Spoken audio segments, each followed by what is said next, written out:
And so what we also want to take into account with these science passages in general, we're interested in cause and effect. We're interested in a lot of the comparisons and contrasts.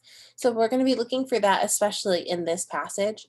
And when we get to our more abstract passages, we also want to think about, they tend to make a lot of distinctions between things. That's another reason we're going to pay attention to comparing and contrasting.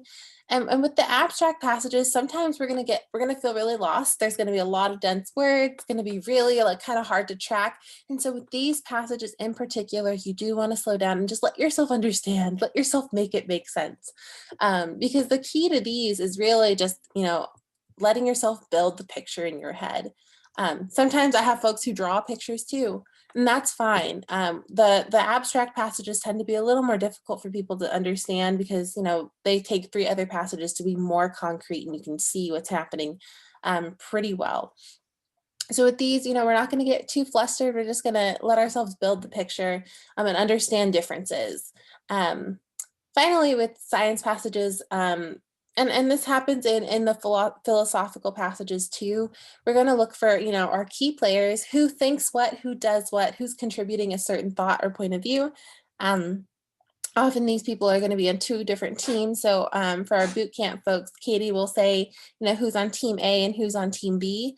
That might make sense here to kind of figure out who is for a certain opinion, who's against a certain opinion. Maybe we'll have a team A, B, and C. We don't really know, but we'll just kind of dive right in. Anyone have any questions before we get started? Okie doke. And feel free to jump off of mute if you've got a question, if we come to the end of a sentence or the end of a paragraph. I'll monitor the chat the best I can, and we'll just kind of get started. Okie doke. Got my trusty highlighter, and I will say for folks who've not worked with me before, you might notice that I do some highlighting. I know there's discrepancy on whether you should highlight or not. I'm a very visual person, and I will always advocate for highlighting if you're a visual person and you've already been highlighting, a ton, or if you find that not highlighting anything just makes you feel like you get tripped up. I will say there is merit to those things where they say don't highlight a ton because it does slow you down. But, I encourage you to highlight with the goal of reminding yourself of keywords and reminding yourself what happened in the passage. Okie doke. I'm excited. Let's go ahead and do this thing. Okay. Medical practitioners are ethically required to prescribe the best available treatment. So we've got some key players here. And we know that they're supposed to just prescribe the best available treatments. This is a simple claim so far. We're going to see what's going on with the rest of the paragraph. In ordinary patient-physician interactions, this obligation is unproblematic. So we're setting the stage here. The first part of our sentence is talking about ordinary interactions, and we're going to guess that they're probably not going to bring up, the issue, non-ordinary interactions, and we're going to see the difference between them. So that's our compare and contrast. So in ordinary patient-physician interactions, obligation is unproblematic. Cool.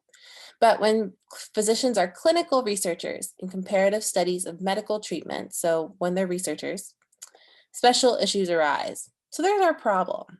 We love problems. And there's this kind of platform that typically happens in all passages where they build a problem. They want you to understand the problem, the circumstances around it, and then sometimes they get to a solution, sometimes they get to a criticism, but we're going to see what do they do in the argument with this problem. Comparative clinical trials involve withholding one or more of the treatments from at least one group of the patients. So they're just explaining, here's what happens in a clinical trial when the physician is a clinical researcher. Traditionally, most physicians and ethicists have agreed that in testing a new treatment on a patient population for which there exists a currently accepted treatment, so they're saying traditionally, in ordinary circumstances, they agree that if you have to test a new treatment and there's already a treatment that people currently use, so I guess cancer might be a great example where we've got dozens of treatments and they're testing a new treatment. So when this happens, the participating physician should have no opinion. Okay, so we know they should have no opinion as to which treatment is clinically superior. A state of mind, usually termed equipoise. Okay, so they've already introduced us to this idea that there is a problem whenever the physicians are clinical researchers. I probably might highlight clinical as well. And then they talk about what happens in clinical spaces. So they're saying you're withholding a treatment. And typically, you should have no opinion if this is coming to a place where there's already a lot of drugs that are being used to treat this thing. So cancer, many, many, many drugs. And then we got a new treatment. Physicians should have no opinion between the two. And then they call this equipoise. I'll just call it E. Um, so they've set up the problem in paragraph 1. They want us to understand the problem. They started to get to what should happen. They should have no opinion. And we want to see how are they going to continue to build that argument. Do we have any thoughts or questions before we move on to paragraph 1? How do we feel about that paragraph?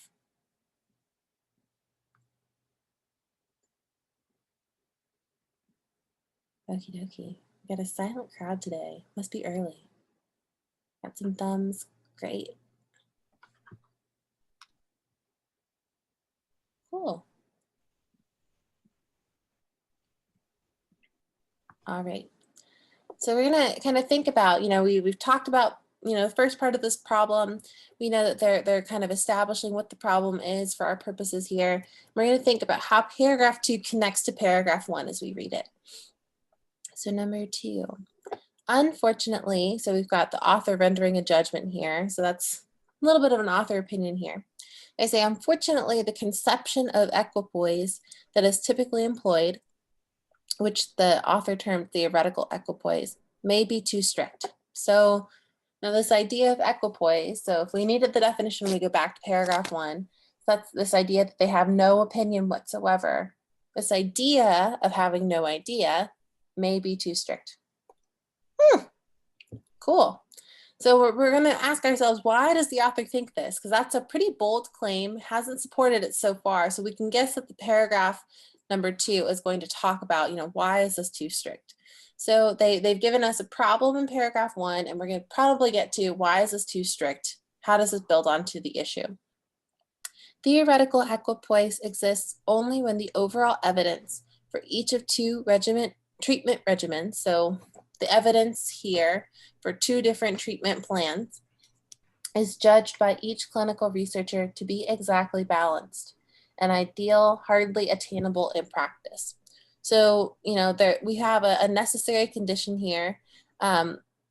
Only when overall evidence for each regimen is judged to be exactly balanced. So only when we can think that each treatment plan is balanced exactly can there be theoretical equipoise. So if we know that we're starting to bring in all of these conditional statements, we might want to look back at paragraph 2 just to be sure. But there's only one of them so far, so we probably are not going to have any questions on this. But they're saying, we need these to be balanced, and that's hardly attainable in practice. So our author has given us a bunch of opinions here to support the main claim that theoretical equipoise may be too strict, or this idea of the term. Clinical researchers commonly have some preference for one of the treatments being tested. Okay, so he's saying basically it's hard to obtain. Usually people do have opinions because we're opinionated human beings. I feel like it's part of human nature. And we remember back in paragraph 1, the idea is there should be no opinion. So they usually have some preference, an intuitive preference perhaps, or one based on their interpretation and balancing of various sources of evidence. So whether it's coming from their gut instinct or whether it's from their understanding of the different facts, usually they have an opinion. And in clinical trials, there should be no opinion whatsoever. Okie dokie, line 25. Even if researchers judge the evidence to be balanced at the start of a competitive clinical trial, such a balance would be extremely fragile. So they're saying, even if we could get to the place where we have no opinion, people would be easily swayed. And they say the balance is fragile, liable to be tipped by small accretions. No idea what that word means. Small accretions of evidence as the study progresses. So they're saying it's like, you're balancing on a razor point here. Your balance could sway either way or another. And as the study progresses, you get more evidence that, blow it over to one direction. So it's not going to be a balanced, equal, no opinion forever. It's likely that you're going to form an opinion at some point as they get more data.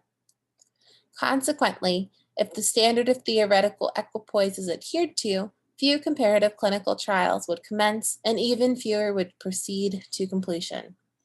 So now they're giving another reason why this is really unlikely, that it's unlikely that we're going to have perfect balance. And they're saying that even if you do achieve no balance for the whole time, because everyone like in their, if you're a physician who is, fulfilling their obligation as a doctor, like very few clinical trials would be going on. And that's acknowledging that it's really hard to attain this theoretical equipoise. So if you can't have theoretical equipoise, we have no trial, and we wouldn't even get to completion. So this idea, few clinical trials would commence and even fewer proceed. We can get the sense that clinical trials already have an issue getting to completion without this idea of equipoise. How are we doing? Do we have any questions on paragraph 2 so far? Jasmine, I have a question. Mm-hmm. Line 28, the word or the term accretions. Mm-hmm. So, I mean, if such terms like appear, like I don't know what that means. And if so, I'm just wondering sometimes, questions might be imposed around that particular paragraph. So is there any way or strategy to know what that would mean? Yeah, that's a really good question. Sahara, am I pronouncing it right? Yeah, that's right. Yes. Sahara. Oh, well, welcome. I would say, try not to worry too much if you don't know a word. Usually you can figure it out by context. So here it says liable to be tipped by small, I kind of say blank in my head, so small blanks of evidence. So we don't really know what the blank needs to be, but it's something small, and it contains evidence. Like you could probably think of a packet of information or like dollops of information. You can kind of fill in a lot of what that might mean. If we like using Latin, like I took Latin for a few years, didn't do me a whole lot of good. But it looks like it could mean, it sounds like there's like small, like seeping bits of information or evidence, but we just know that there's like small bits somewhere that are contributing to the study and understanding that might tip us one way or another. Mhm. So I would say like a lot of the time, like a word like this, because it's nested in the middle of a sentence, like it probably is not going to be a vocabulary word that they're interested in. They typically are interested in vocabulary words that come up multiple times or that hold a much bigger piece of our argument. So something Yes. like, I mean, they might well, they define equipoise, but let's say they didn't define equipoise throughout this passage. They like that would be a really good question for them to ask. Like, what would you say equipoise is? How is it being used in this line? Because it holds like a very big piece of our argument here. Our argument is centered around it. Okay. But I would say, don't let anything break your cadence. Like keep reading, maybe flag that and see if you can either read it from that current sentence that you're on, or if you move on to the next sentence, sometimes they might give us another example, they might rephrase it another way, or they'll go on and give us the next part of our argument so we can kind of deduce what they mean here. So in this Right. paragraph, they say consequently, blah, blah, blah, blah, blah, blah, blah. So if we wanted to like understand this sentence really, really well by looking at the next sentence, they say, this is the result. In this case, it doesn't really like the word is small enough to where like I think we can do it in that sentence, but Yeah. sometimes like just reading around can really help out. Okay. Makes sense. Yeah, Thank you. don't get too discouraged because I think there's a lot of words on here. They're hoping you get tripped up, and I Yeah. think sometimes when we focus on particular words, it slows us down a ton, and that's the goal. Like that's why they use the words, and then we realize, Right. oh well, this wasn't the biggest word in the bunch. Okay. And I recommend, for anything, whether it's a vocabulary word or an idea, if you're not understanding it and it's making you feel stressed or it's taking up your time, like I mean, you know where it is now, you know which paragraph it's in. just continue with your cadence, because the more that you can just, stay on rhythm, like you'll be on pace, you'll feel a lot better. And the likelihood is it's probably not going to be a question on it. A lot of things that are tricky, like they do on purpose. You just need to know where it is. So if there is a question, you know exactly where to look and exactly where to focus. But if you keep your cadence, you'll have that time on the back end to answer the question if you need it. And then if you don't Right. need it, you're still on pace. Okay. Got it. Thank you so Mhm. much. Of course. Of course. Any other questions about paragraph 2 so far? Okie dokie. So if we think about where we've gone so far, so this paragraph is talking about why this idea of equipoise is too strict. This is entirely the author's opinion. So if we have an author's opinion question, we know where we're going to go. We're going to really study paragraph 2. And so the point of this paragraph is to explain why the author thinks it's too strict. And they say, few trials would commence, even fewer would be completed. How does this relate to paragraph 1? So we know that they're talking about in paragraph 1 this inherent contradiction between our ethical requirement and our research requirement, because you need to have no opinion. Paragraph 2 is saying this might be too strict of an idea for this theoretical. So I love that they have in quotation marks theoretical, because it indicates there might be another term coming on later on. But we've got paragraph 1, there's this issue that we really, it's hard to achieve no opinion. There's a contradiction or a paradox here. Paragraph 2, it's too strict. We've still got 2 paragraphs left. So we're going to see where in the argument does our author go. If it's too strict, they can give us a solution to the problem. They can propose a different way of looking at this. There's all sorts of ways that we can go. So let's go ahead and see with paragraph 3. I did that on purpose, it rhymed. These difficulties associated with theoretical equipoise suggest that a different notion of equipoise should be developed. Ooh, we got another opinion here, and it's a solution kind of opinion. One that I will label clinical equipoise. So we've got theoretical and clinical. So this is like our argument is hinging on these 2 different terms, and we can compare and contrast them. There's probably going to be a lot of questions on these. They love when we compare and contrast main ideas. Clinical equipoise would impose rigorous ethical standards on comparative clinical trials. So it would just, this new clinical equipoise would be pretty rigorous. It would give us high ethical standards without unreasonably constricting them. So it's going to still give us, a lot of rigor, but it's not going to be too strict like our theoretical equipoise. So one reason, so they're giving us some reasons to support this main claim here, lines 36 to 38. I might even highlight that. And I typically am I'm not a big fan of highlighting whole sentences. This seems like a really important claim sentence. So they give us one reason for conducting comparative clinical trials is to resolve a current or imminent conflict in the expert clinical community over what treatment is to be preferred for patients with a given illness. So they give us a reason that about why we conduct trials. It's because we want to solve the question of what treatment should we use? What is going to be best for Bob over here who's getting treated for his cancer?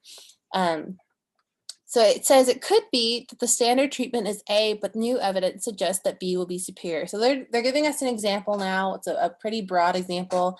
And so these, we kind of take a step back and let ourselves try to fit together. What is the example saying? How does the example function in the argument? And then what's the bottom line here? So they say one reason that we have clinical trials is to find the preferred treatment. And now they're giving us a small example here. Medical experts may be divided as to which treatment is better, so A or B, with each side recognizing that opposing experts can differ honestly in their interpretation of the evidence. So we have some people on team standard treatment A, some people are on team new evidence, new treatment B. And so they're giving us this picture where, people definitely don't agree. They have opinions of their own. So this is definitely not adhering to the theoretical equipoise. People have very, very different ideas, but they acknowledge that everyone has different ideas. So they still haven't solved the issue for us.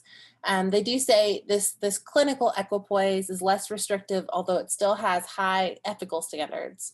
but we're thinking, how does it make, like, what's that final jump? But we have a paragraph left, so they're probably going to do it in that paragraph, right?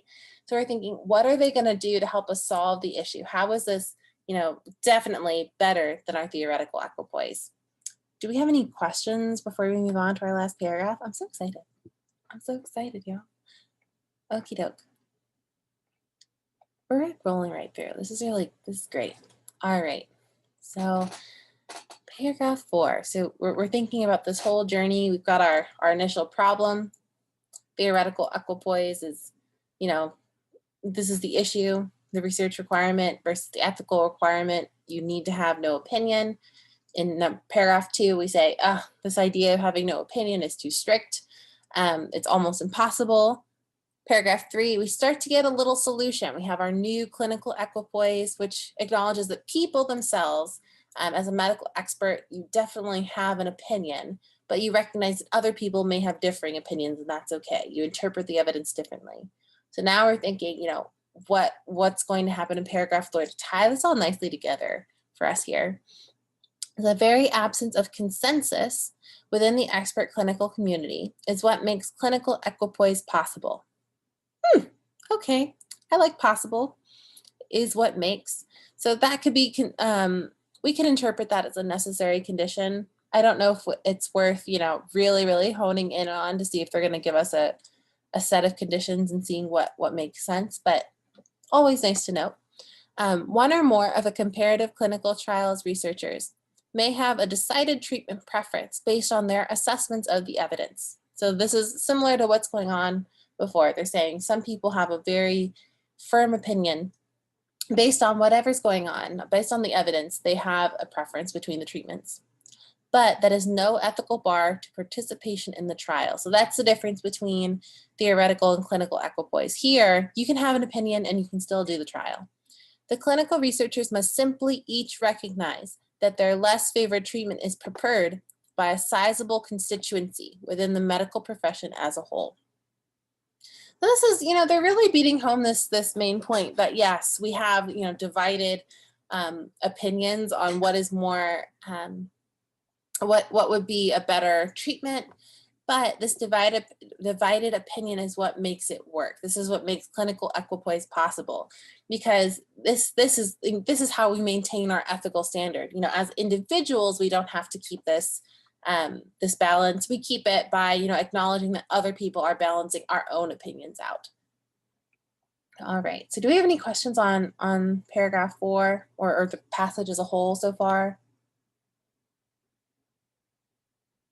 No, we're good. Exciting. All right. So, and I know I feel like I do this a lot. And I do it on purpose, so it gets stuck in your head. So, thinking about where we've gone with our argument. Paragraph 1 is talking about, there's a problem. We have this theoretical equipoise, means that you have no opinion. And then paragraph 2, it says, this is pretty much an impossible situation. Very rarely happens. If it does, we don't do treatments. Or we don't do treatments, we don't do not treatments, we don't do clinical trials. Paragraph 3 is talking about, but here's a solution to this. It's much more reasonable than the other one. Clinical equipoise. Oh, it's just a different word in the front. And then in paragraph 4, they say, this is what makes it possible. Like the inherent premise is that people individually have their own opinion. So that's different than theoretical. But, everyone kind of balances each other out. So that's the idea of this opinion. And I think it's because I'm assuming most of us are not healthcare professionals. And even if we were, most of us are not people who conduct clinical trials. This is a very tough passage. So definitely don't be afraid to ask questions. I think this is, compared to the other, 72 was a decently hard test. This is definitely the hardest passage on said test. It deals with a tough word that we have to kind of accept into our vocabulary and learn all about it as we go. And it's also very abstract with topics that we're not very familiar with. So if you're still tracking, congratulations. How do we feel about heading into the questions right now? Cool, I see some nodding heads. I see some private chats. Awesome. Awesome. Okie doke. So I'll go ahead and put this in the chat again. Let me like pause the share real quick. So I want to make sure that everyone has their own copy. So if you're on Law Hub, excellent. If you are looking at the PDF, great. If you don't have the PDF yet, let me just pull it up so I can put it in here for you. So that way you can reference the passage too. And then you don't have to wait on me to scroll up or down. All right, now where is this? Cool. All right, so it's in the chat. You should be able to just kind of pull it up and pop it up. I'm going to put my screen on half screen so you can pull up your own copy and it won't, dislodge your whole window. And then we'll tackle the question. So like I'll put our, technology is hard. So I'll go ahead and zoom in on my side and let us see the questions. And then you've got the passage next to you. And we'll just kind of take it slowly. We'll give everyone a chance to kind of answer our questions. What we're going to do also, I'm going to change the chat so that way when you're ready, we'll chat our answers and just give everyone a chance to answer on their own. And then I'll let us know when we're ready to move on, just for people to give their opinions. Like I want to make sure everyone gets a chance to attempt these questions, okay? So we got our very first question, our primary purpose question. And so they're asking, what is the author trying to do in this passage? So when you're ready, feel free to, chat me your answers. I think you should be on host chatting mode. So it's totally okay. Feel free to put that in the chat. So if you don't have the document, I did just put it in the chat so you can click and it should open. That's test 72. And this is section 1, passage 3.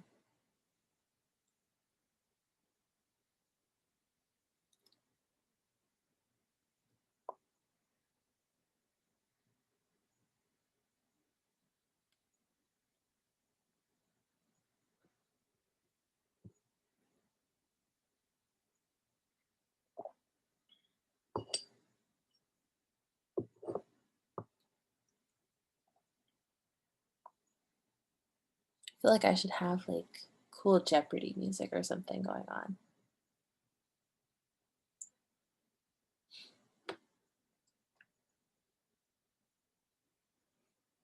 So we'll give it another minute and a half or so. And if you've got questions and you're not sure between your answers, that's okay. Like pick your gut choice. Let me know if you were looking at another answer choice. And we're going to talk about all of them. So it's okay. There's a, I feel like I'm such a hippie sometimes. But there's a reason why each answer choice shows up. There's a purpose to it. This test is designed by psychologists and educators. They're all, trying to figure out how do we reward people who are doing the logical thing and not giving into panic or whatever there is.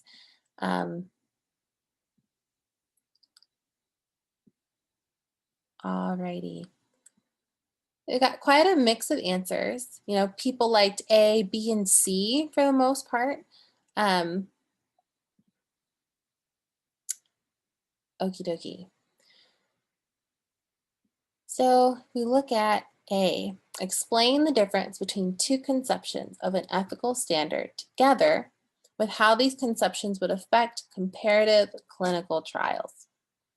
So if we think about it, this passage is actually not meant to explain. The author has a very, very firm opinion in paragraph 2, and they're trying to say we should use, or this paragraph 2, paragraph 3. We're trying to get to this idea of we should use clinical equipoise instead of equipoise. We should use this instead of using this theoretical equipoise. So we know that we're trying to get to an argument rather than an explanation. All right. B, argue for a more reasonable, less restrictive interpretation of an ethical requirement rather than one traditionally given by ethicists and physicians. So we know that there's two answer choices that say that they're arguing. This one is actually our correct answer, B. So B, if we look back, I think it's lines 33 to 36 down here. 31, yeah, beginning of paragraph 3. So they were suggesting a different notion of equipoise should be developed. The author, uses the fancy term clinical equipoise that they coined themselves. And that is the main conclusion of this paragraph. That's why our author is writing. And in science passages, it may not look like someone is being very opinionated, but if they're writing to convince you of something, they definitely have an opinion. And that's the point. Now, if we look at C, demonstrate that a change in the standards governing comparative clinical trials, change in the standards, will endanger the ability of researchers to derive valuable information from such trials. There's a lot of things going on here that make this a little questionable. So a change in the standards, the author is the one saying that we should change how we look at this. There haven't actually been any changes yet. So that's a big key to understanding this answer choice. There is change, but it's not that there's already been one. It's not currently governing and endangering the ability of researchers. So this would actually help us. Like equipoise, basically determines whether we can do a trial or not. So this one is got quite a few things in it that make it really attractive, but we have to remember, like, we can be really, really picky, and we have to kind of think about what is being said here. D, demonstrate the need for clinical researchers to more closely examine the conceptions embodied in the ethical standards to which these researchers adhere. So this is a really dense answer choice. And it's saying, it's going to explain to us why clinical researchers need to examine conceptions embodied in ethical standards. This is really unclear and vague. There's nothing we can really point this to, so I'm glad nobody really said it in the choices. And they're talking about what their researchers adhere to currently. So we do talk about theoretical equipoise. It does seem that researchers currently use it, but we don't know, the conceptions embodied in the ethical standards. We're not doing a close examination of those. And then E, argue for a change in the scientific methods used for gathering evidence in comparative clinical trials. So they're saying that, we do have an argument. We do like that we like argues, and it does argue for a change. So that's what makes us compelling, but we aren't changing the scientific methods for gathering evidence. We're changing our viewpoint on the ethical requirement. We're changing from we're arguing for the change between theoretical and clinical equipoise. How are we feeling about this question so far? Do you have any? Some people are feeling okay. Great. Do we have any? Is anyone ready to argue about this question? Because I know there's definitely a lot of these answer choices look really, really tempting. They really do. Is anyone still confused on why they picked what they picked and why it's wrong, or why the right answer is right? Totally fine. Feel free to come off of mute or to chat me. Nobody can see you chatting too, so. Okie dokie. What was the difference between C and D? The endanger versus embodied ethical standards? Or Yeah. because Yeah, so those two C had me is, confused. So C is talking about the change in the standards. It will make it harder for researchers to get good information. And the D is talking about, we are looking at the conceptions embodied in ethical standards. I don't know what they mean by conceptions. Typically, they would build that out more. I think they use a lot of buzzwords here, but they're saying, how do we look at the ethical standards and how people do science with them? So one is really focusing on the actual science skills and what the standards are there. And this could be standards ethically, it could be standards medically. They don't really specify, but D is specifically like, what is the ethical like basis upon these standards? Like getting really like hoity-toity and meta. Yeah. Yeah, it was really tricky. This one was the answer choices. Okay. Definitely. Okie dokie. And I see your comment, Nikki. I'm gonna email you super quick so you have the copy. You can take a quick like short little break. If anybody else needs the PDF and can't find it in the chat, please let me know so I can email it to you. I know Zoom does a pretty bizarre thing sometimes where like sometimes people in the chat can't see it, and I feel like Zoom is just picking random people as a test subject. Okie dokie. So Nikki, that should be coming through in the next couple of seconds.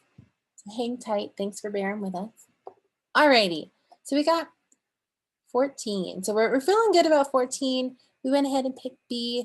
And so, you know, I think some people are like, but like, I could see why such and such answer choice is right, like is wrong, but you know, this part of it was right. We're going to be so picky with these answer choices. We're just going to be like, if there's one part of it that you do not like, and it's because it changes the substance and the meaning, we just get rid of it completely. We're not in the business of over justifying these answer choices.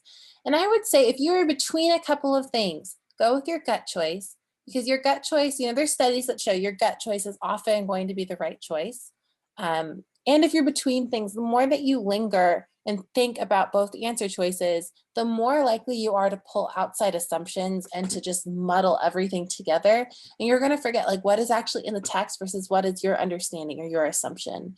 On a test that is biased against non-white folks, like, you know, our cultural assumptions, our common sense assumptions, everything is going to put you at a disadvantage the more that you include them. So when between two, just kind of, I would recommend pick one, flag it, you know, finish your section and come back to it. Because sometimes that subconscious processing where you're not actively, you know, thinking about how to justify each answer choice, you'll come back to this and see, oh, wait, I know why I chose this. I do like my answer. And then you're going to be okay. We want to make sure you're keeping the flow as much as possible. Alrighty, so number 15, the primary purpose of the second paragraph of the passage is to do what? So we'll give it a couple minutes. When you're ready, put your answers in the chat, and then we'll talk about every single one of them.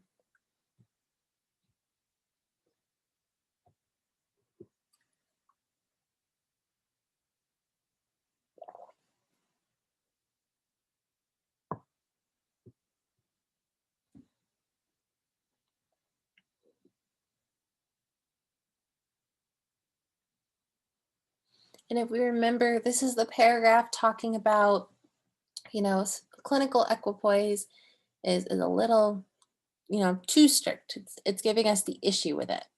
And this is where the author comes out full force and says what they think about theoretical equipoise.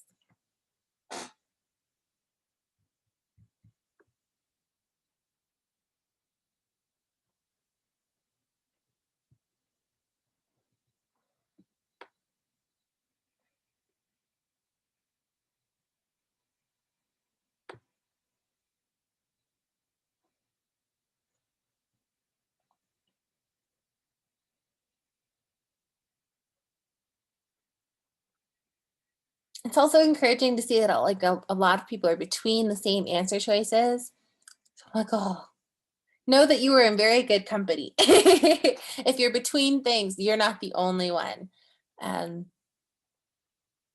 get another 20 seconds or so.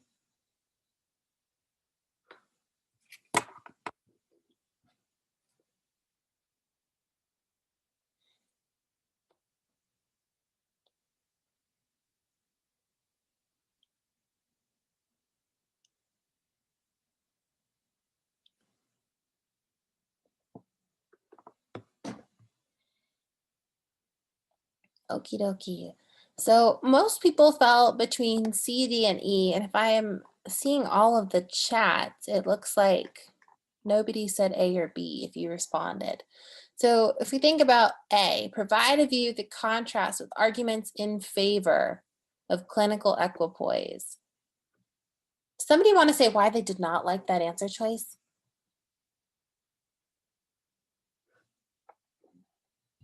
I didn't like that one because we didn't really talk about clinical equipoise in the second paragraph at all. I feel like it's just, we're not providing a contrast. We're just saying like, hey, this is why theoretical is bad.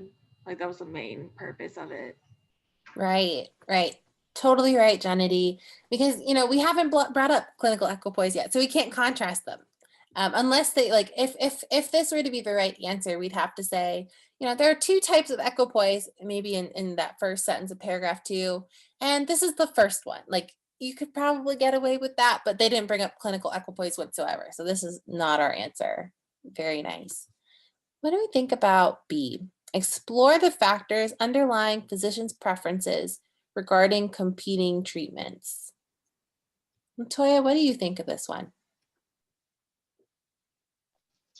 I didn't think that they were exploring anything. It just, that word just threw it off for me. And they saying underlying factors. I was like, nah, I just didn't like that.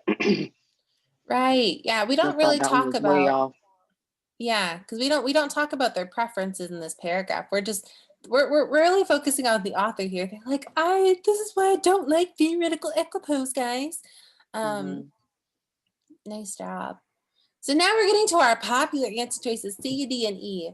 So C, undermine the moral principle that underlies the theory of theoretical equipoise. So someone who did not pick C, why did we not like C? I mean, or somebody who did like it. Like, what are arguments for and arguments against? I didn't think it was really talking about morals. Mm-hmm. Like when I read it doesn't really discuss that. Definitely. And I think this is what this probably is the same thing that makes it attractive to different people who picked C, because we have like this moral principle. We're talking all about these, clinical, theoretical. They introduce like the ethics in paragraph 1. So morals are floating all around this passage.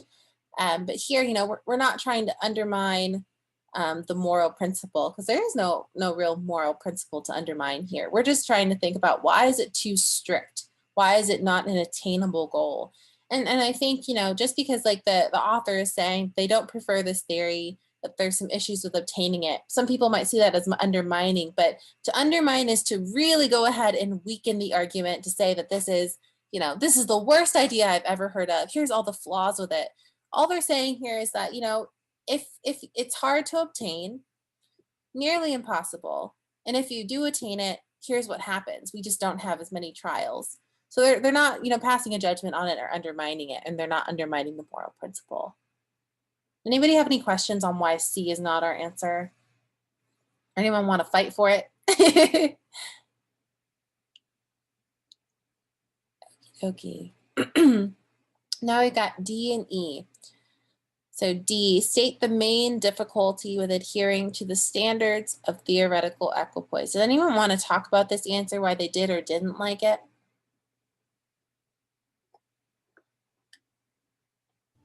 I felt like main was too strong. The main difficulty? Mm-hmm. Okay. That was the reason I didn't pick it either. Okay. I don't know if that is the main difficulty. I know it's one of them, but I don't know if it's the main difficulty. Okay. I chose this answer because paragraph 2 kept talking about, everything that was incorrect with, the issues with dealing with the theoretical, whatever, equipoise or whatever. And that was the only one that really stood out to me, because it kept mentioning that in that paragraph. Okay. Yeah. So this one is, go ahead. Oh, sorry, Jasmeene.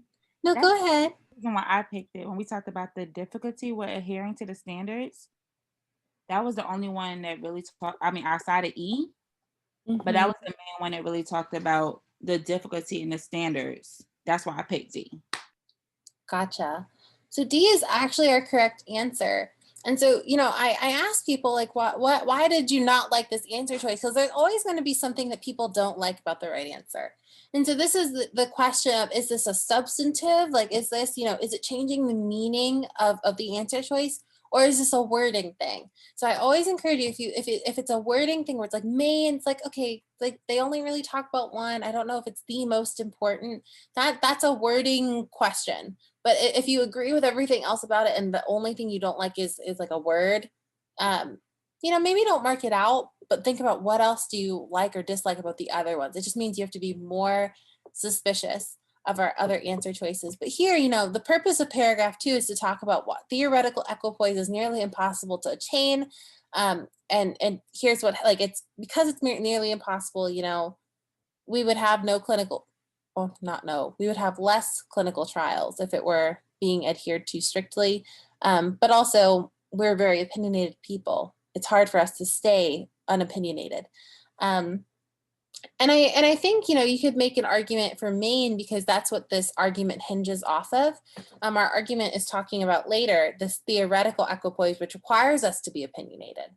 So if the difficulty of theoretical equipoise is what makes clinical equipoise possible, and that's the whole reason why the author is advocating for clinical equipoise, we can say that's the main difficulties. That's what the author is centering on.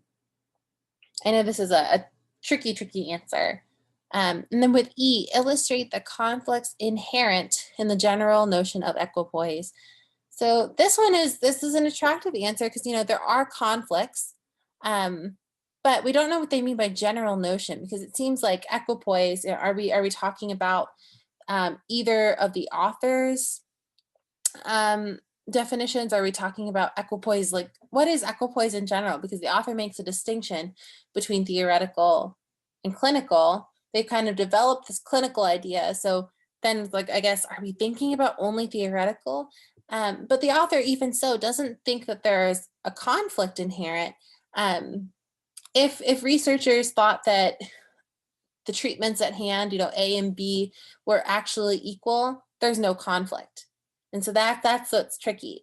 But if they did have an opinion, then they're not achieving equipoise, even though they do have a conflict. So it's like, if there's a conflict, there is no equipoise. But if there is no conflict, then like there is equipoise. It's like a weird kind of dynamic here. Like, I don't think our author was saying anything about, we're pretending to have equipoise, even though we're arguing about what is better. So yeah, this one, E is a pretty popular answer choice. C is as well. C and E are both popular wrong answer choices on this passage. But we want to make sure that, these are ideas that are wrong, whereas in D, main is like it's a word that's being argued. How are we feeling about this question? This is a pretty trippy question for a primary purpose question. So does anyone have any thoughts, any lingering questions? I want to make sure that you feel good about this answer.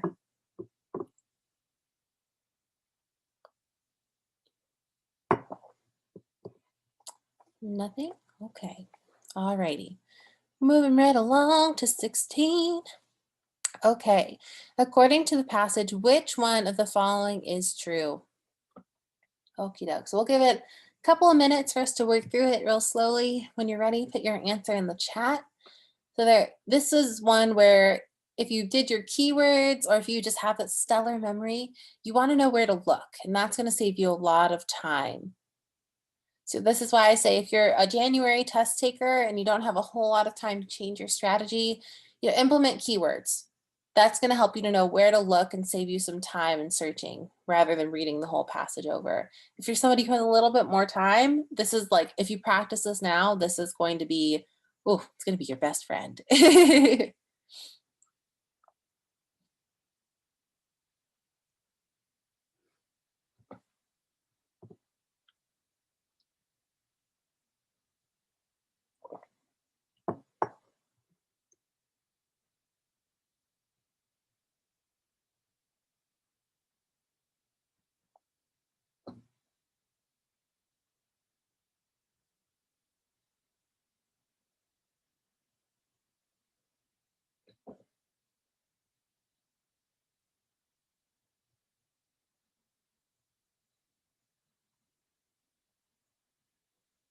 So we'll give it another like minute or so. And it's okay if you're between things, like go ahead and let us know. It's always helpful. I'm always curious as to what people do when they're between two things. Like I wish I was there in your head with you, like to just witness what's going on. How do you get to your final answer?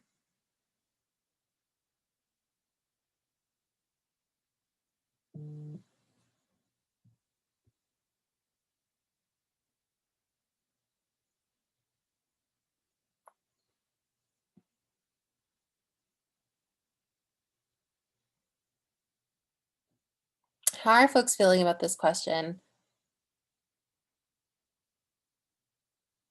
Are you feeling like this is easier, harder, need a little more time?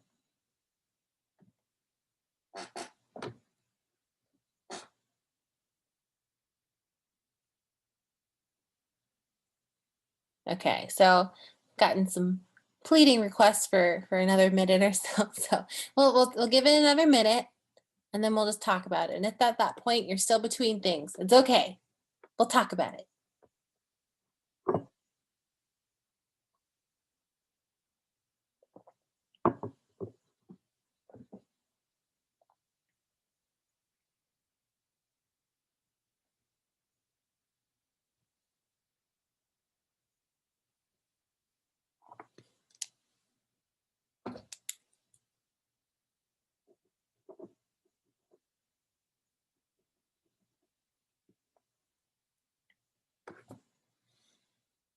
All right, now we're seeing people who are a little more, it's always great when I see people who are like, I'm between this, and then they're like, wait, I picked this answer. I'm like, good. Go with your gut choice. Your gut choice is it's gonna be a great time. Okie dokie. So let's kind of work through these. So we had quite a few people who liked A. I saw C and E. So let's kind of think. So it looks like our least popular answer choices were B and D. So we'll start with those first.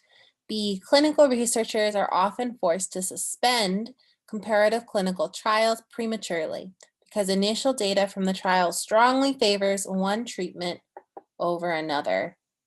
So Maureen, why did you not like B?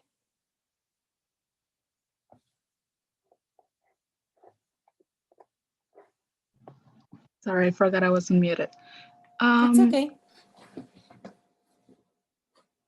I just don't think that the passage was talking about how they were suspended. So I just move on and I didn't pick that one. Good. Yep, this is totally not, like, this is nowhere at all, like, suspending prematurely. What? Initial data strongly favors. So, and the thing too here, if we want to be really, really picky, is that, you know, initial data is not what favors treatments over another. It's people based on their analysis of the data too.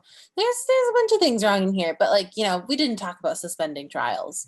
Not at all. Very nice job with this one. Now, why did we not like D, a comparative clinical trial that meets the standard of clinical equipoise, would therefore also meet the standard of theoretical equipoise? Lynn, why did you not like D? I didn't like D because there's a clinical word that would therefore also meet the standard of I just was it didn't sound right to me when it said that the standard of clinical would therefore also meet the standard of theoretical is it called equipoise? I just when I was going through, I was down to C and D.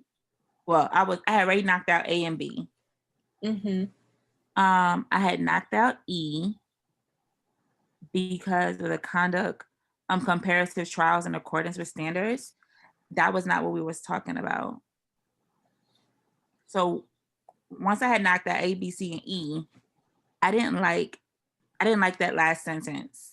That it would also meet the standard, indeed. Yeah. Yeah, and that's because, you know, we've got two different types of thing. Clinical equipoise is like everyone is opinionated. You just kind of cancel each other out and acknowledge that other people have different opinions. Whereas theoretical means as the individual, we have no opinion. Like they are completely separate. They're based on two completely mutually exclusive premises. Like you can't do both unless you got double personalities or whatever. And that's the And part so, that yeah. confused me. I'm sorry, that's the part that had confused me. I was like, well, can you really have both? Which is what made me knock out D. Right. Very nice. So then you also knocked out E. So I know a lot of folks were leaning towards E, then they like didn't like E. And you said that was because of the comparative clinical trials that adhere to the standard of clinical equipoise. So what was it? Can you just kind of remind us, like, what was it about that one that you didn't like? Just in comparison to C, I think I was down to, when I finally was down to, I was down to C and E. The parts that stood out to me most in C was the unethical merely. It's not rendered unethically merely because of the physician has one favor over the other. That sound more like what we were speaking about than the comparative clinical trials in accordance with standards of clinical equipoise. And I like that, when you're between two, like you compared them to see what the difference was. And that's like a really great tactic to use here.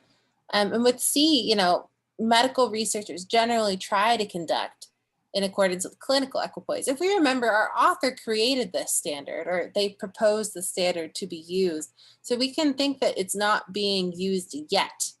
Not yet. Because they say a new notion should be developed, blah, blah, blah, blah, blah, blah, blah, clinical equipoise. But we know now, when equipoise is mentioned in paragraph 1, they're talking about equipoise generally. And in paragraph 2, the author delineates this as theoretical. And that's what everyone's using right now. So E is like a little tricky because, we switched. If this had said the standard of theoretical equipoise, this could have been a right answer. I would have picked that one then. Right. So now we're looking at, C is looking pretty good. And let's just kind of remind ourselves. So we've looked at all of them, but A and C. So A, comparative clinical trials that meet the standard of theoretical equipoise generally present no ethical problems. So the no ethical problems is what's going to make A wrong. Because we don't, theoretical equipoise, the whole point of this passage is that there are problems with it. And it's too narrow. It's hard to obtain. There's some issues with getting our clinical trials done because it's so hard of a standard to obtain here.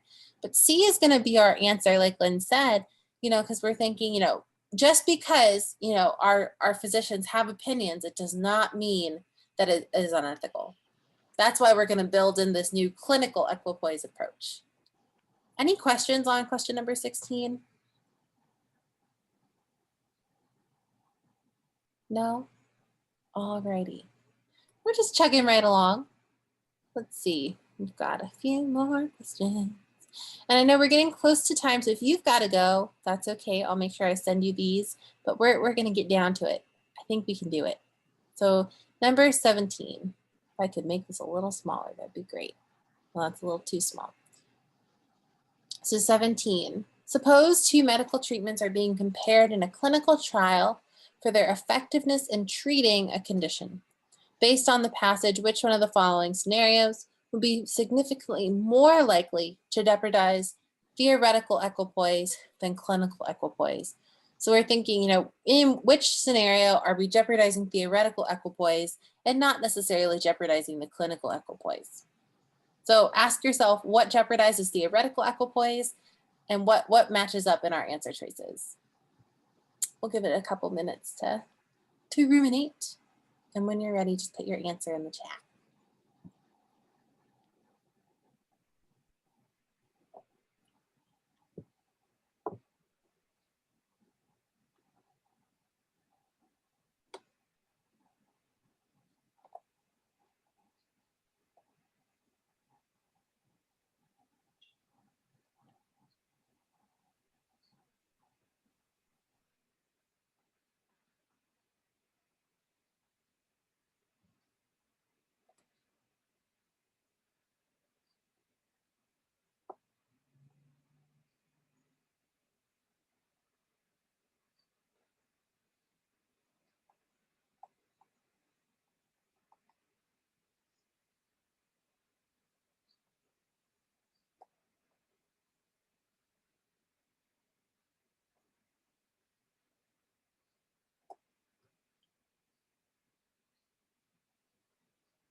I just want to tell you, there's quite a few of you who are saying, I don't like this question.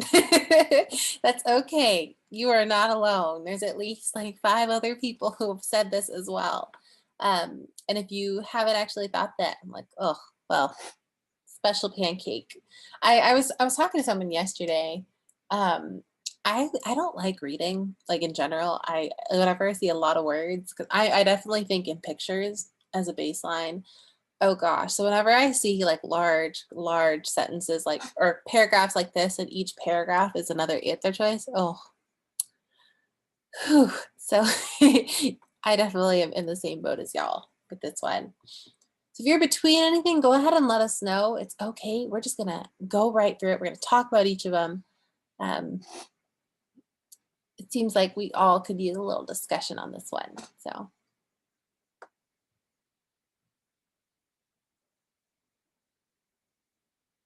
All right. So if we look at A, the initial results of the trial were so strikingly favored one treatment that they were published and widely disseminated before the study was even half over. So already we were seeing that, we have publishing, and we don't talk about the effect of publishing mid-study. So this one's going to be a little interesting. That's either irrelevant information or it's going to be wrong. As a result, most physicians who specialize in treating the condition came to favor the more effective treatment before the trial had ended. So with A, we're thinking about it. I actually might violate, it actually might jeopardize both, because we know in A, theoretical equipoise, you can't have you can't have any opinion. So clearly most physicians have come to favor it, but it would violate clinical equipoise, because if you have most, like, you're trying to make sure that everyone is canceling each other out. Most could also mean all. So if that's like, we just don't have enough information to know that there is disagreement, because most includes all. So 100% would be most of people. In the case that we have 100% of the people thinking the same thing, then we don't have clinical equipoise. So we just don't have enough information to know that this is protecting clinical equipoise too. B, preliminary results in the trial suggest that 2 treatments are equally effective in treating the condition. Okay, so we have results, things equally, but these results are not reported while the trial is underway. Thus, few in the expert clinical community are aware of them. So it could meet the standards for both theoretical and clinical equipoise, because if people don't know what the results are, then they could actually obtain theoretical equipoise. But this would, I don't know, people could be opinionated, people could not be. So we have no idea really. Like, this might be okay. Like it might not be our answer, because it wouldn't jeopardize theoretical equipoise, but let's look for a better answer. C, several of the physicians participating in the trial think that one treatment is more effective at treating the condition than the other. Okay, so, it definitely violates the theoretical. In this, they agree with the consensus view within the expert clinical community. We have consensus. So if we have a consensus, it means that we are not getting we're not getting disagreement. It looks like, if we have a general agreement, we're not getting the disagreement we need for clinical equipoise. So we'll kind of look at our other answers. D, initial results from the trial convinced several of the participating physicians that one treatment more effectively treats the condition than the other does. This does not affect the recognition of the lack of consensus among experts in treating the disease. Oh, this is so beautiful. That last part, recognition of the lack of consensus. Ooh, there is some disagreement. So this is definitely going to meet the standard for clinical equipoise, but definitely throws theoretical equipoise out the window. So this is looking like a very clear and concise way to make our answer choice. We'll go with D, and then just look at E and see what's going on in that answer choice, just in case we were unsure. E, there is consensus among physicians participating in the trial that both treatments are equally effective at treating the condition. However, there is no consensus within the expert medical community as to the relative effectiveness of the treatments. So we don't really, physicians think that the treatments are equal. So that's, there's like a net neutral. So we're not breaking theoretical equipoise here. We're not jeopardizing it. But in this sense, there's no consensus as to the effectiveness. We could meet clinical equipoise, but we didn't break theoretical here. So that's what we were really trying to do.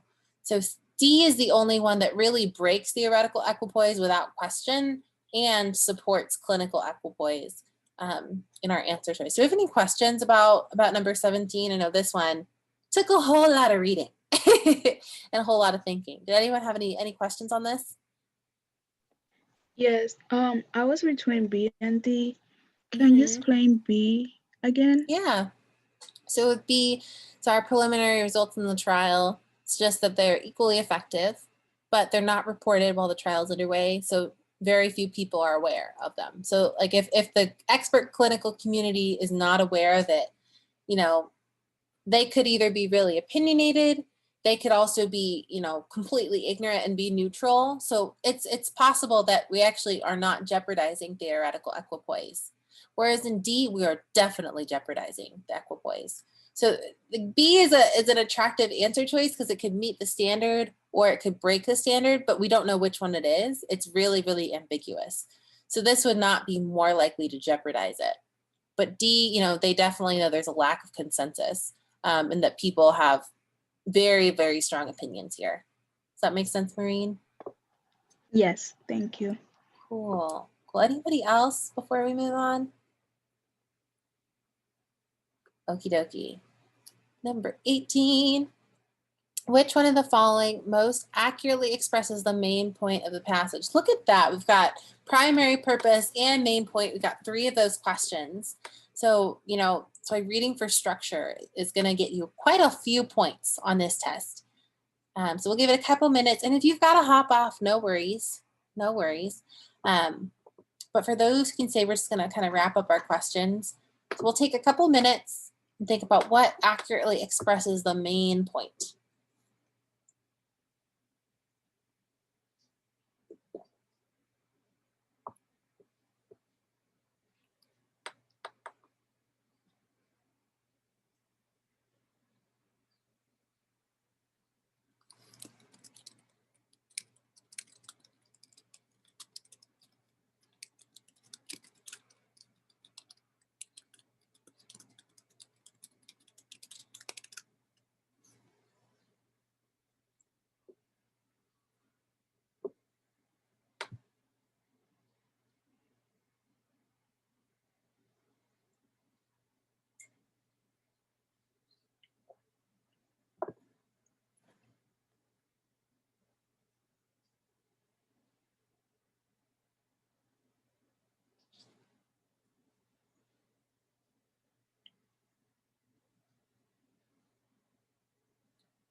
Okay, give it another 30 seconds or so. And some people are asking, what is the difference between primary purpose and main point? Very good question.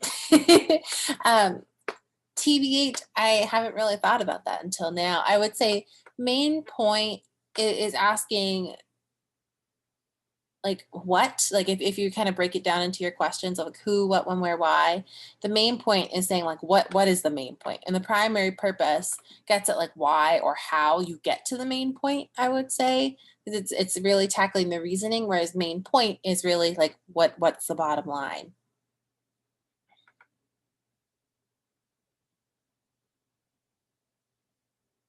Alrighty, so we have quite a few answers for A and D.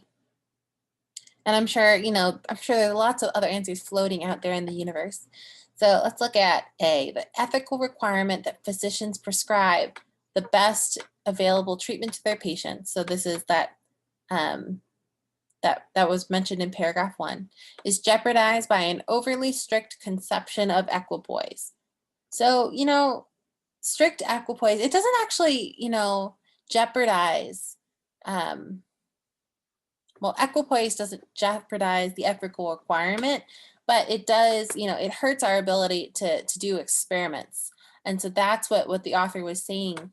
And we also want to make sure, our author is saying this part, from paragraph 1 and paragraph 2 to get to why we should use clinical equipoise. So, in our main point, we want to make sure that we get to that part as well, because they're making an argument for another requirement. B, medical research conducted through comparative clinical trials is able to achieve more if the ethical requirements it is bound by are not overly restrictive. And this is looking like a pretty good answer choice, but what makes this difficult, and I think not a lot of people tend to pick it here in our choices, but if you did pick this, like, we want to be careful about ethical requirements. We're not talking about achieving more if the ethical requirements are not overly restrictive. We're only really talking about clinical or theoretical equipoise, but ethical requirement is a very broad, very, very broad umbrella. C, it is sometimes ethically acceptable for a physician to participate in a clinical trial in which the physician has a decided treatment preference in favor of one of the treatments being tested.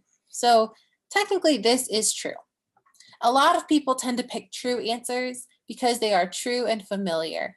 But we want to remember that the whole point of the author's writing is to make sure that we know clinical equipoise is a much better option than the theoretical equipoise. So this is like part of the argument, but it's not the end goal. It's not the bottom line here. D, clinical equipoise should be adopted. So we know that that's true from our author, because it is less likely to unreasonably constrict the conducting of comparative clinical trials than is theoretical equipoise. So this is looking like a really great answer, because we're comparing, contrasting theoretical equipoise and clinical equipoise. So we can say you should adopt clinical equipoise. And then let's look at E. Even though comparative clinical trials often fail to meet the standard of theoretical equipoise, they should not for that reason be considered unethical. This is not what we're talking about. It could be true, but it's definitely not the main point. D gets at the main point exactly. Any questions on 18? Okie doke. All right, moving right along. We've got 3 more questions. I know folks are hopping off. I'll be sure to send you the recording. That's okay. I won't feel too sad. I know it's Sunday too. But we'll just kind of keep going. So 19, as used in line 41 of the passage, the term community most nearly refers to a group of people who what?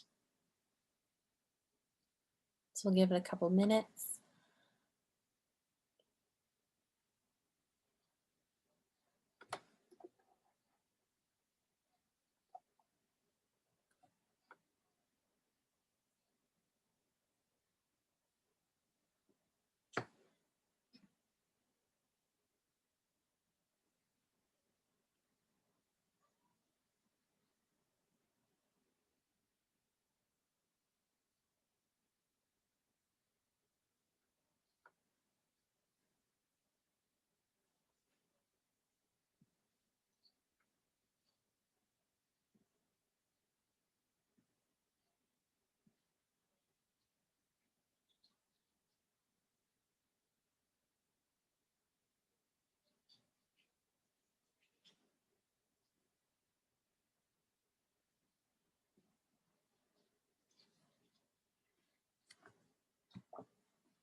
Okie doke.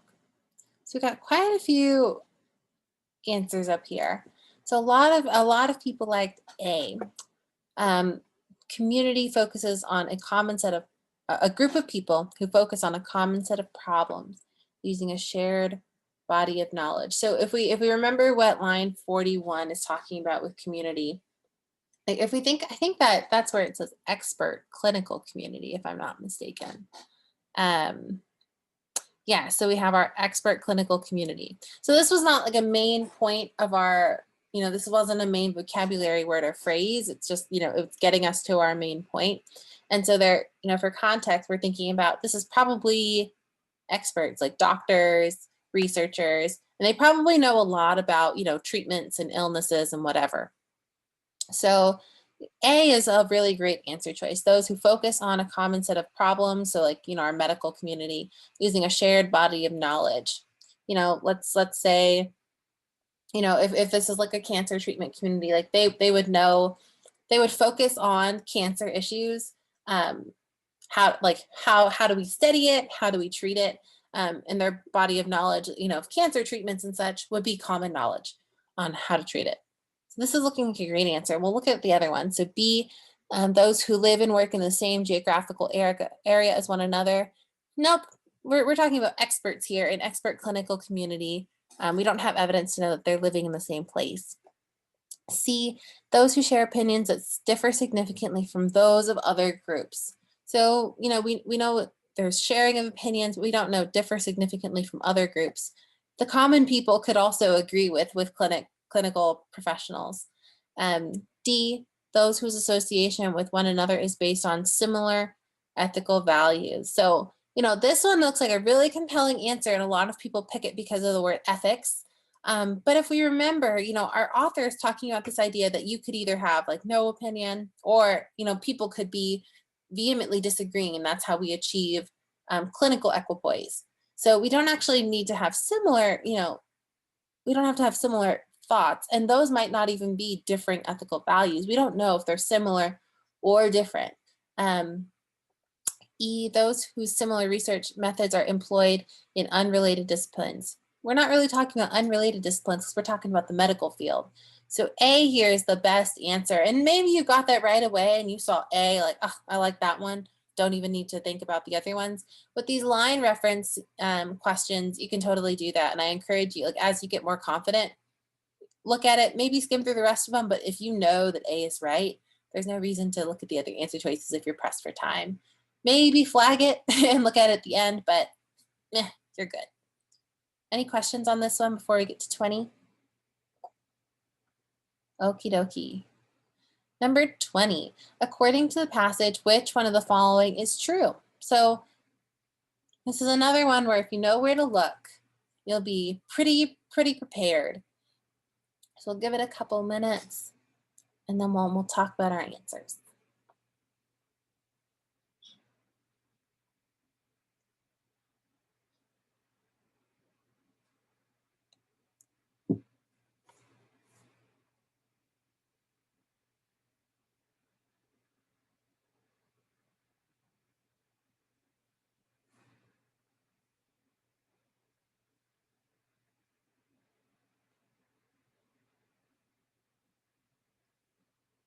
Okie dokie. We got a couple of answers in here, and it's okay if you're between things. That's quite all right.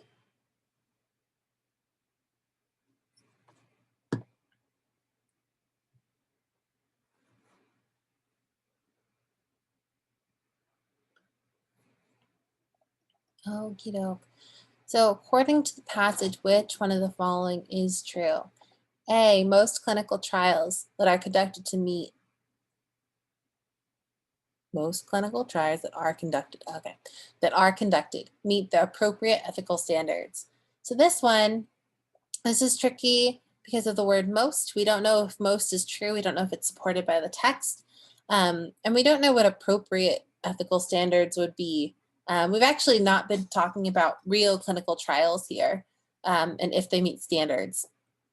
B, clinical trials would be conducted more often if there were a more reasonable ethical standard in place. So we do know it's hard to conduct clinical trials if people are not in theoretical equipoise, but we don't know if that would be more often.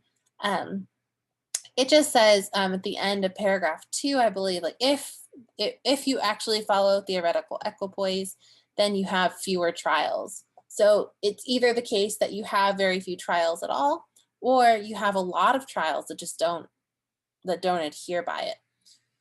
So we just don't have enough information to know which one it is. C, theoretical equipoise imposes an an ethical standard on clinical trials that is rarely, if ever, met. This is exactly what happens at the end of paragraph 2. They say very few trials can reach this idea. So technically, we rarely meet the standard. D, most physicians and ethicists believe that the currently accepted ethical requirements for comparative clinical trials are adequate. So we don't know what they believe. And this is just talking about, here's what the author thinks. And in the first paragraph, it does say a lot of people think we should be using the theoretical equipoise, but this is about ethics in general. It says ethical requirements. We don't know if we're specifically talking about equipoise. So that's what gets tricky here. And then E, most comparative clinical trials are undertaken to help resolve the conflict of opinion in the expert clinical community concerning the best available treatment. So, we do talk about one reason that we conduct trials, and I think that's in paragraph 4. And one reason we do it is to resolve conflicts of opinion, but we don't know that most trials are taken for that reason. That's just not supported by our text. How do we feel about this question? I know there's a lot going on. Anybody have any questions on 20? Yes, Jasmine, can you go back to what line you got the answer for C? I picked E based on resolve a conflict of opinion, but I don't know if C is right. Can you go back to the line that you said that came from? Yeah, so I think that should be paragraph 2. I think.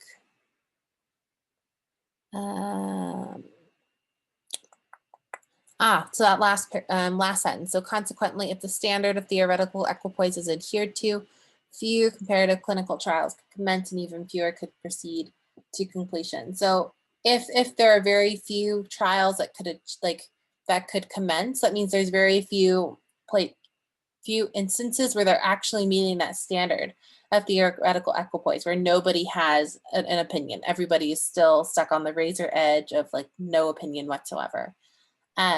Where we see in that answer to E, is that in line? Oh, that's in paragraph 3.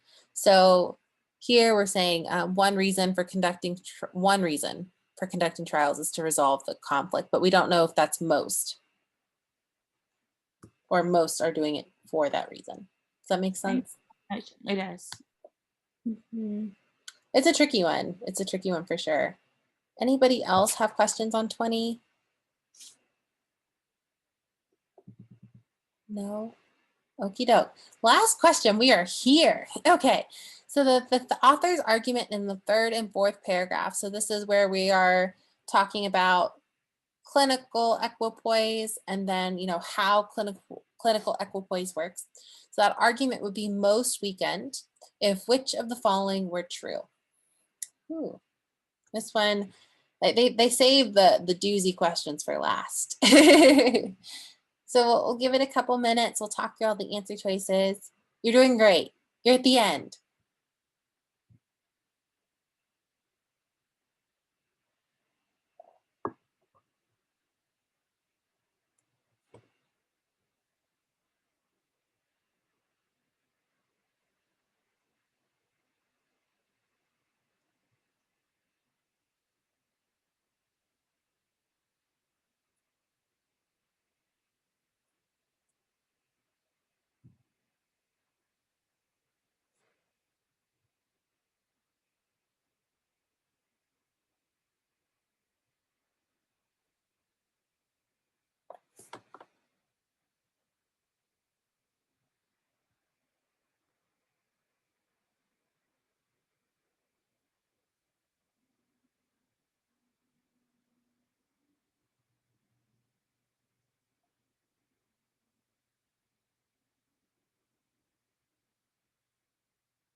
Alrighty, so we got a couple, quite a few people between things. So it's okay. It's okay if you're between things. We'll talk about it.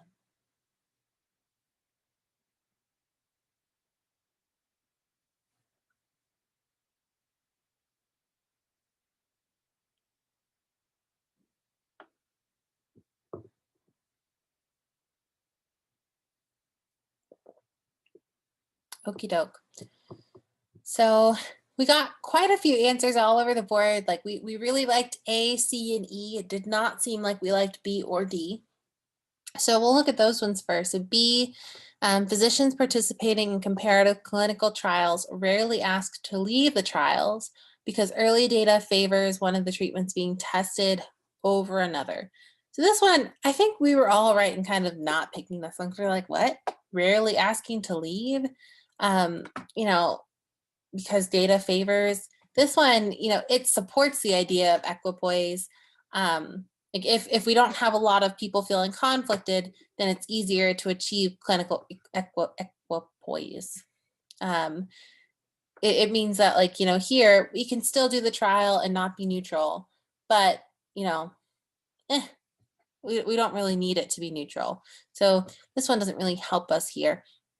And then in D, medical ethicists are more inclined than our actual researchers, clinical researchers, to favor an ethical requirement. Okay, why do, like, clinical ethicists, we don't really care what they think because we haven't been talking about them this whole time.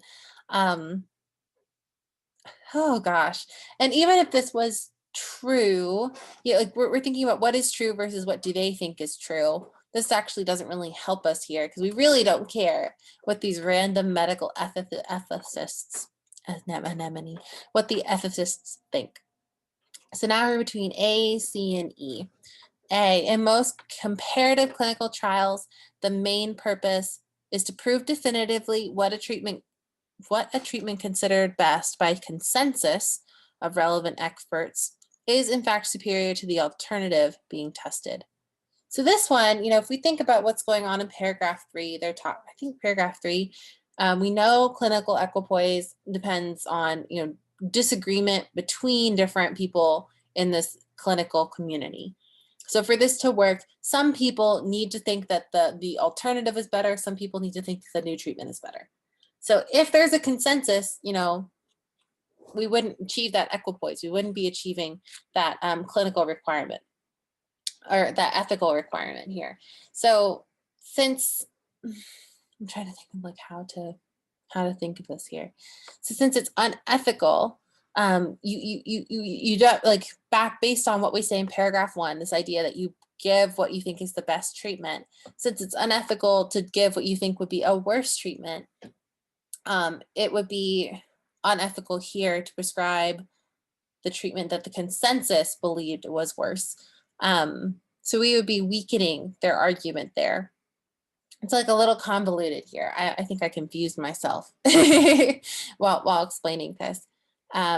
If we look at C, the number of comparative clinical trials that are conducted annually is increasing rapidly, but the level of ethical oversight of these trials is decreasing. So we actually don't really weaken our argument. This is just saying that there's a problem with the trials in general, that there's a level of oversight that's decreasing. I think with this one, you know, it might, adopting like clinical equipoise could be a good idea, even if there's problems with other medical trials. Like this just doesn't get specific enough to their argument. And then in E, in clinical trials comparing 2 treatments, it rarely occurs that researchers who begin the trial with no preference for either of the treatments develop a strong preference later on the basis of data obtained early in the study. So this actually isn't really pertinent to the argument at all. Like we could develop a preference during the trial, we could have it before. But you know, it doesn't really matter at what point you get this preference for one treatment over another. So we would, you know, E wouldn't really weaken it. It would just kind of go along with the flow here. So we would pick A as our answer because we know if they're talking about the argument is that we should implement clinical equipoise, and this is what it's based on. It's based on inherent disagreement. You know, we're trying to prove that what a consensus thinks is better. Well, we're basically trying to disprove the consensus. No, we're not trying to disprove. We are proving the consensus. If that were the main point of clinical trials, like then equipoise would not be something that we can work with. Because if we're trying to prove the consensus correct, you know, if there's a consensus, that means that there's not any more neutrality. We haven't canceled each other out here. How do we feel about this question? Anybody have questions on 21?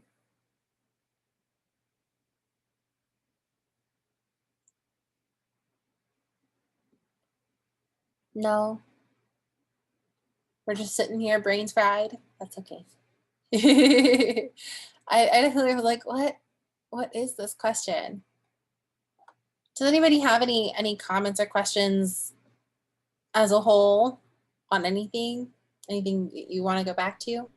I think for 21, I was just between A and E, and I think it's just question one.